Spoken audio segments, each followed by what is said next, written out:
UK का pound rate appreciate होने से, पाउंड रेट बढ़ जाने से यूके एम्बेसी किसी स्टूडेंट का स्टडी वीजा रिफ्यूज कर सकती है। बहुत हैरानी वाली बात है, बिल्कुल नहीं होना चाहिए ऐसा, बट ऐसा हो गया। ये केस मैं आपके साथ डिस्कस करने जा रहा हूं। हमारे वीडियो को एंड तक जरूर देखें, बहुत इंपॉर्टेंट पॉइंट है, और हमारे चैनल को सब्सक्राइब करना ना भूलें।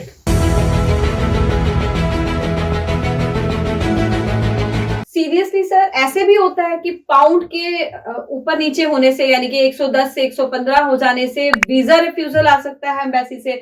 ये तो हैरानी वाली बात है। प्लीज आप जरा बताइए इसके बारे में थोड़ा खुल के। तो ऐसा बिल्कुल हुआ है। मैं पहले स्टूडेंट की प्रोफाइल डिस्कस करना चाहता हूँ। ये जो केस था, स्टूडेंट +2 पास आउट था, 2024 रीसेंट पास आउट स्टूडेंट था, और बच्चे ने बैचलर्स के लिए लंदन मेट्रोपॉलिटन यूनिवर्सिटी में अप्लाई किया हुआ था। एक्चुअली होता क्या है, सबको पता ही है, हम यूके की जब फाइल लगाते हैं तो हमें 28 डेज ओल्ड फंड साथ में अटैच करने पड़ते हैं, जो कि इनर लंदन की जो रिक्वायरमेंट्स हैं, जो 9200 समथिंग पाउंड्स जो भी हैं वो, तो उतने पाउंड हमें अपने अकाउंट में 28 डेज ओल्ड करके वो एम्बेसी में उसकी स्टेटमेंट को सबमिट करना होता है। अब ये केस क्या था, बच्चे ने वो कैलकुलेशन किया और उसके अकॉर्डिंग उसने वो रिक्वायर्ड पाउंड्स हैं जो अपनी स्टेटमेंट में वो रख के उसको 28 डेज ओल्ड किया और अपनी फाइल सबमिट कर दी। उन्हीं दिनों जो पाउंड है वो 6 रुपीज एप्रिशिएट हुआ।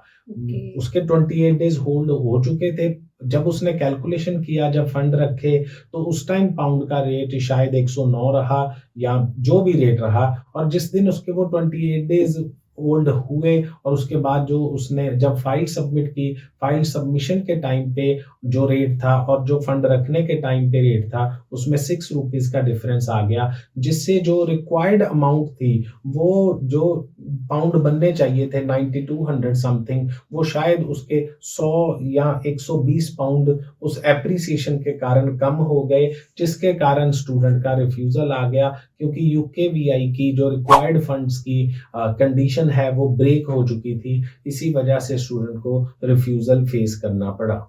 तो ऐसे केसेस में, इन तरह के जो केस होते हैं, उनमें आप क्या कहेंगे? क्या आप सॉल्यूशन देंगे? इनको किस तरीके से ऐसी प्रॉब्लम से निकला जा सकता है, या क्या हमें करना चाहिए इनको अवॉइड करने के लिए सर?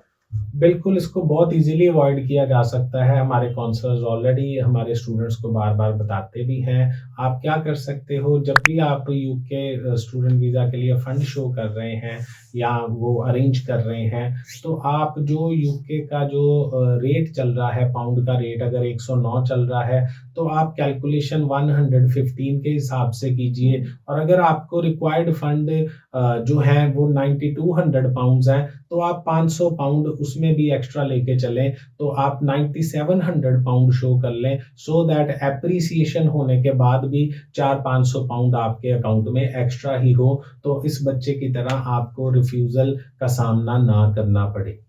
तो देखा आपने कैसे कैसे छोटी-छोटी चीज़ों की वजह से वीज़ा रिफ्यूज़ हो सकते हैं, चाहे वो यूके का हो या किसी भी और कंट्री का। तो फिर आगे जानते हैं सर से कि उस बच्चे का आगे कैसे और कहाँ प्रोसेस किया सर ने?